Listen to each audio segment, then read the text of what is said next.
की आराधना करे और आराधना करते करते करते करते करते करते श्रावण का महीना आ जाए और श्रावण के महीने में अगर मान लो भूल से भी शिवरात्रि पड़ जाए, भूलवश भी शिवरात्रि पड़ जाए, और यदि प्रथम पहर के पूजन में पार्वती अगर एक शिव की आराधना करते करते भगवान शंकर के नाम को पुकारती हुई शिव की पूजन कर ले, शिव की पूजन आराधना कर ले, भूलवश भी श्रावण के महीने की शिवरात्रि पर भूलवश भी अगर पूजन कर ले, तो फिर वो पार्वती जो पूर्व का उसका अंदर जो सती के समय का अपमान भरा हुआ था वो सब भूलवश भूल जाएगी और पार्वती शंकर की आराधना में इतनी डूब जाएगी कि शिव उसको दर्शन देने के लिए आ ही। हमसे कई लोग पूछते हैं, महाराज जी आप ये पूजन कराते हो ऑनलाइन, इसमें 21 गेहूं के दाने बता देते हो, कहीं काली मिर्ची बता देते हो, कहीं काली तिल बता देते हो, लाल फूल बता देते हो, ये आप भगवान शंकर की पूजन में ये सब सामग्री बता देते हो, धतूरा बता देते हो, बेलपत्र की इतने नग चढ़ाना है, ये काम करना है। एक एक चीज, एक एक शब्द पुराणों में से कहीं ना कहीं से उस कथा में से लिए गए हैं, उस कथा के अनुसार आपको वर्णित किया जाए।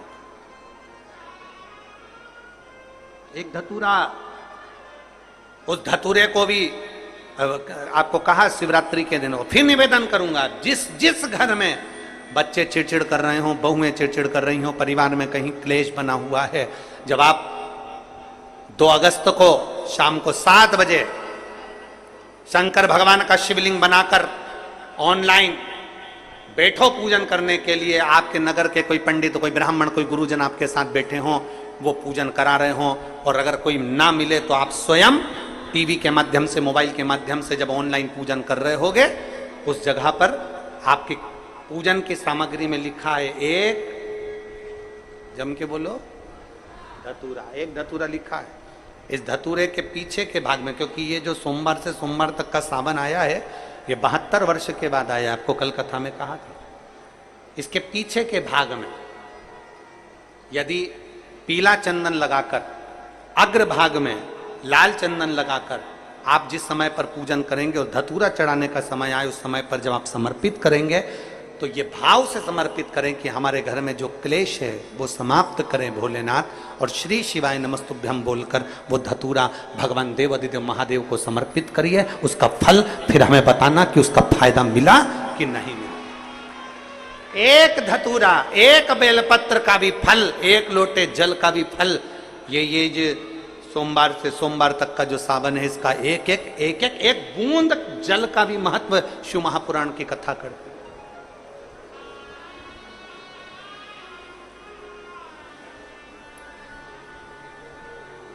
किसी ने कल के पत्र में था कि गुरुजी हम जो शिवलिंग बनाए घर में सब अलग अलग बनाए या एक बना ले, तुम्हारी जैसी मर्जी। तुम्हारे बच्चों का मन हो रहा है कि हम भी शिवलिंग बनाएं, तुम्हारे पति का मन है, पत्नी का मन है, सब एक साथ पूजन करें, एक शिवलिंग बना ले, उसकी पूजन कर ले, जैसा तुम्हारा मन करे। पर 2 अगस्त को शाम को 7 बजे प्रथम पहर में, प्रथम पहर की पूजन में करो। और फिर एक बात याद रखना, 12 महीने अगर शिवलिंग बनाते हो, प्रदोष को शिवलिंग बनाते हो, सोमवार को शिवलिंग बनाते हो, बाकी के महीने में तुम शिवलिंग बनाते हो, तो उसको रात होने से पहले विसर्जन करना पड़ता है।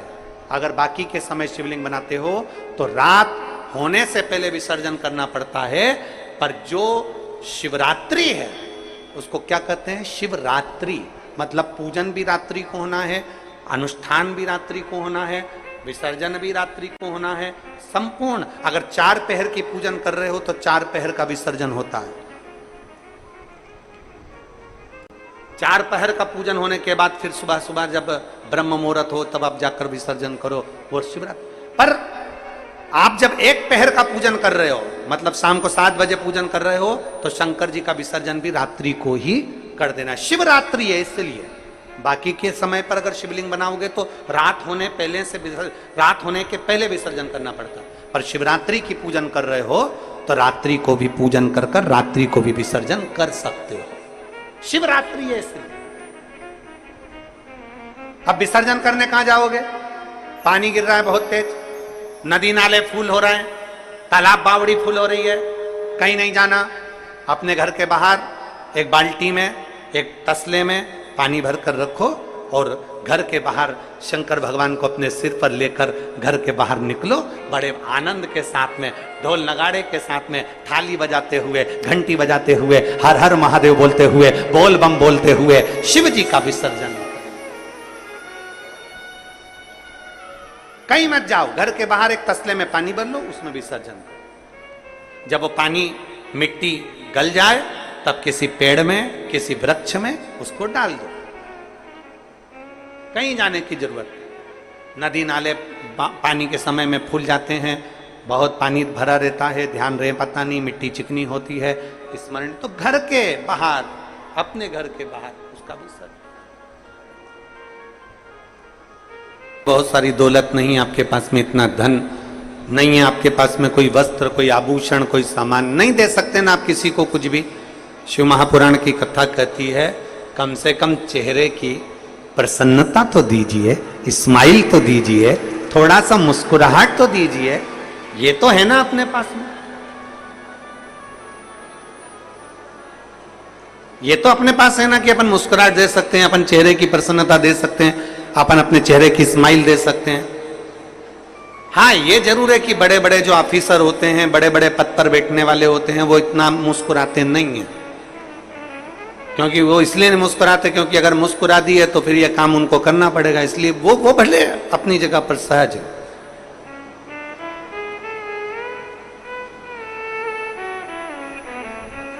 पर शिव कथा कर रही है, भगवान शंकर का संवाद कर रहा है, शिव महापुराण की कथा कर रही है, भगवान शंकर का चरित्र कर रहा है। आप कुछ नहीं दे सकते, प्रसन्नता दीजिए। हम तो यहां तक कहते हैं कि दुनिया के लोग अन्न दान कर रहे हैं, वस्त्र दान कर रहे हैं, कन्या दान कर रहे हैं, मुद्रा दान कर रहे हैं, स्वर्ण दान कर रहे हैं, कोई वस्त्र दान कर रहा है। हम आपसे निवेदन करेंगे, आपके पास में कुछ नहीं है तो भगवान शंकर का नाम श्री शिवाय नमस्तुभ्यम का दान भी करना प्रारंभ करिए। ये मंत्र का दान करिए, ये स्तुति का दान करिए, पंचाक्षर मंत्र दीजिए नमः शिवाय, षडाक्षर मंत्र दीजिए ओम नमः शिवाय।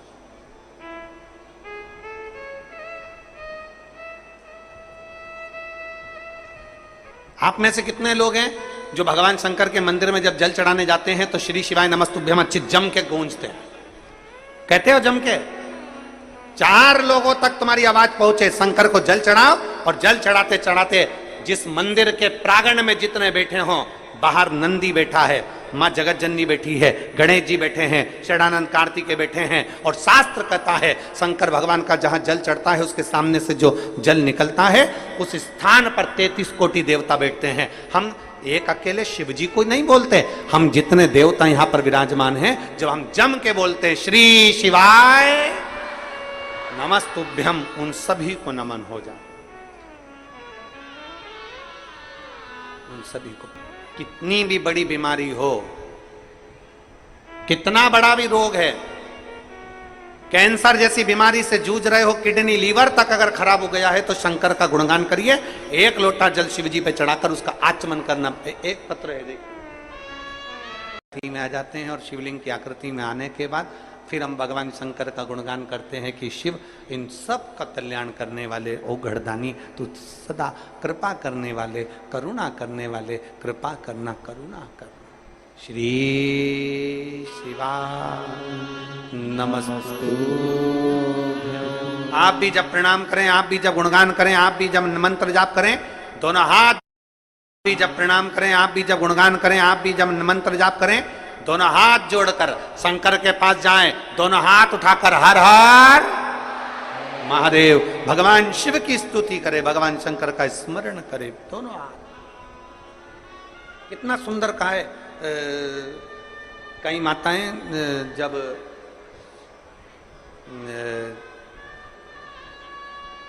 कई माताएं जब जल चढ़ाती हैं तो एक हाथ से तो जल चढ़ाती रहती है, दूसरे हाथ से भगवान को घसती रहती है। शिव महापुराण की कथा कहती है पहले जल चढ़ा लो, फिर थोड़ा सा घस लो दोनों हाथों से, फिर वापस जल चढ़ा लो। दोनों हाथों का प्रयोग करिए, दोनों हाथों का प्रयोग करिए। जहां शंकर है वहां कैसा भी, कितना भी दुख आए, कितना भी कष्ट आए, कितनी भी तकलीफ आए, शिव उसको संभाल ले।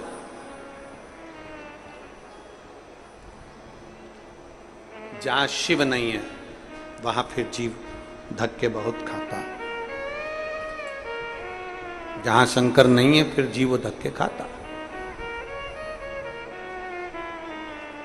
आपके घर में भले छोटा सा शिवलिंग हो, पत्थर का हो, पाषाण का हो, पीतल का हो, चांदी का हो, सोने का हो, लोहे का हो, कांच का हो, कैसा भी हो,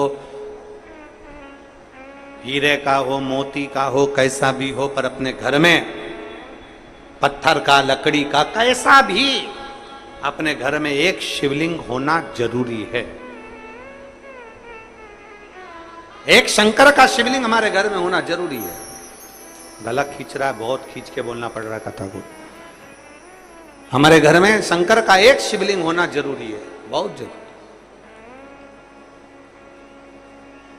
वो किसी का भी हो, भले वो कैसा भी हो, भले वो नर्मदा जी के कंकर का हो, सीहोर के कंकर का हो, चाहे कैसा भी कुबेरेश्वर बाबा के कंकर का हो, पर शिवलिंग शिवलिंग घर में हो।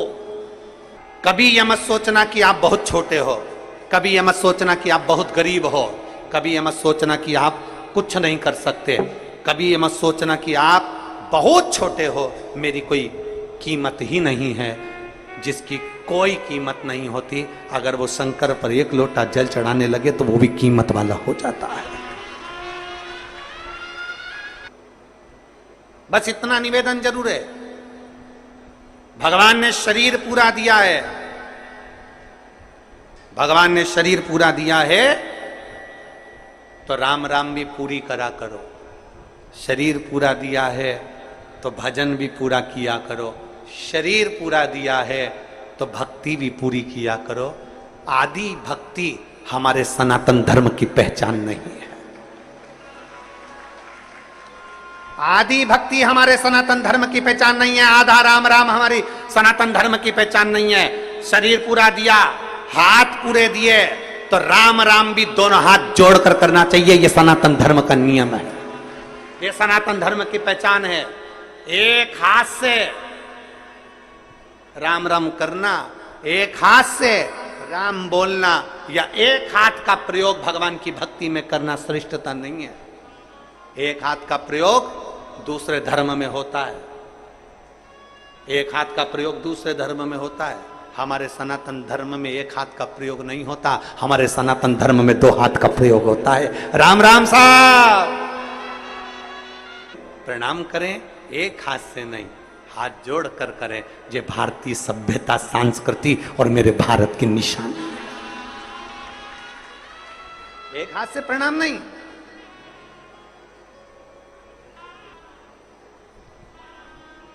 वो धतूरा देखा है आप लोगों ने? जम के बोलो जरा, देखा है सबने? धतूरा, धतूरे में पीछे जो डंडी होती है वो थोड़ी सी मुड़ी होती है, हल्की सी मुड़ी होगी डंडी,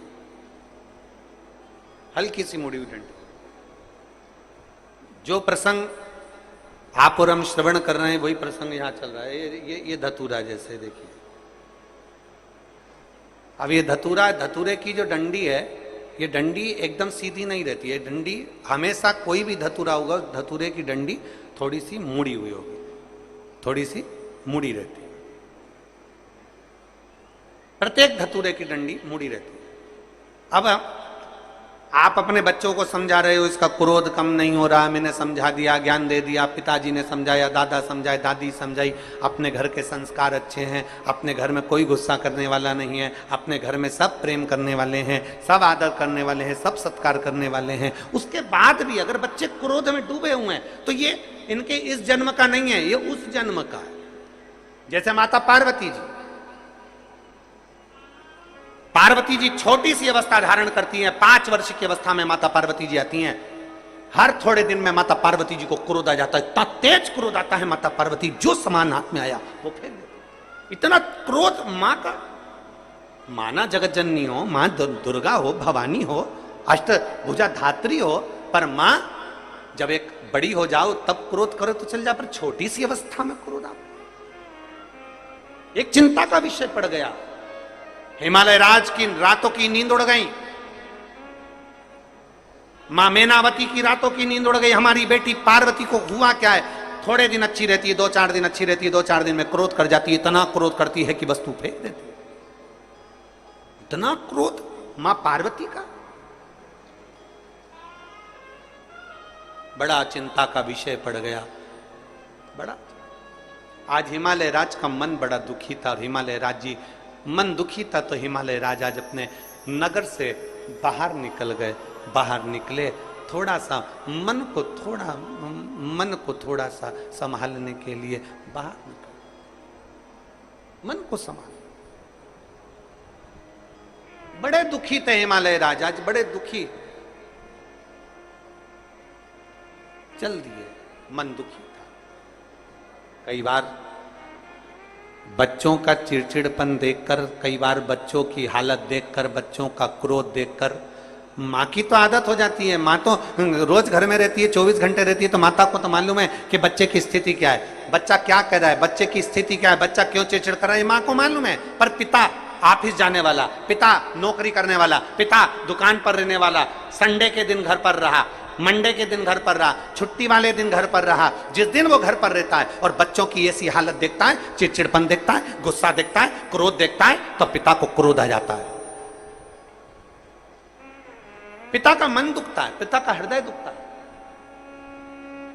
पिता का दिल रोता है कि मेरे घर में मेरी पत्नी अच्छी है, हमारे संस्कार अच्छे हैं, मेरे माता पिता अच्छे हैं, मेरे भाई बंधु अच्छे हैं, फिर ये बच्चों में ये गुण कहां से आ रहा है, स्कूल अच्छा है, टीचर अच्छे हैं, फिर बच्चों में ये चिड़चिड़पन कहां से आ रहा है, ये गुस्सा कहां से, ये कहां से आया। आज हिमालय राज के नैनों में जल भर गया, मेरी बेटी पार्वती, और मेरी बेटी पार्वती जी की ये दशा, मेरी बेटी पार्वती की ये दशा, नैनों में जल भर गया। हिमालय राज बाहर निकल गए, आज भवन से बाहर निकले हिमालय।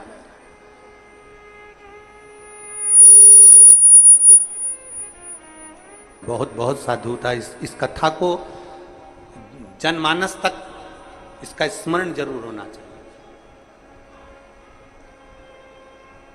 हिमालय राज, सामने से तुमरुका जी आ रहे हैं, घोड़े का मुख लगाए, हाथ में वीणा रखी है, एक हाथ में करताल है। नारद जी का जैसा स्वरूप होता है वैसे ही तुमरुका जी का स्वरूप है। घोड़े का मुख लगाए, हाथ में वीणा है, एक हाथ में करताल है, और तुमरुका जी भगवान का नाम लेते लेते चले आ, चले आ।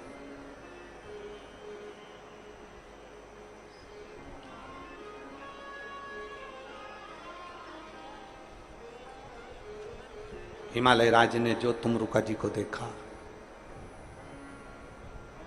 तुमरुका जी को देखते ही हिमालय राज ने तुरंत उसी समय, उसी पल, उसी घड़ी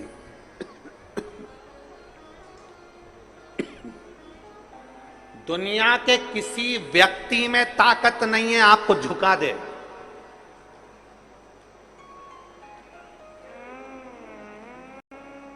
घर से टूटता है, सबसे ज्यादा झुकता है तो अपने घर से झुकता है। ये है तो जरूर पूर्व समय का अनुमान होगा।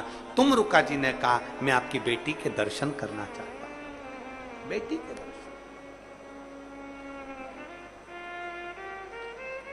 नमस्तुभ्यम, उनके मुख से शिव नाम निकलता है।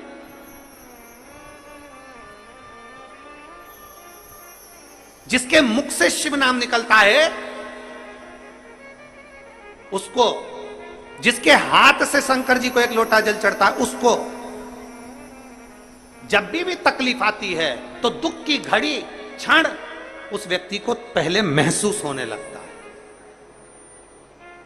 घर में कई जीजियां ऐसी हैं, कई माताएं ऐसी हैं, कई जीजा प्रणाम करा। हिमालय राज ने पूछा तुम एक छोटी सी कन्या को प्रणाम कर रहे हो?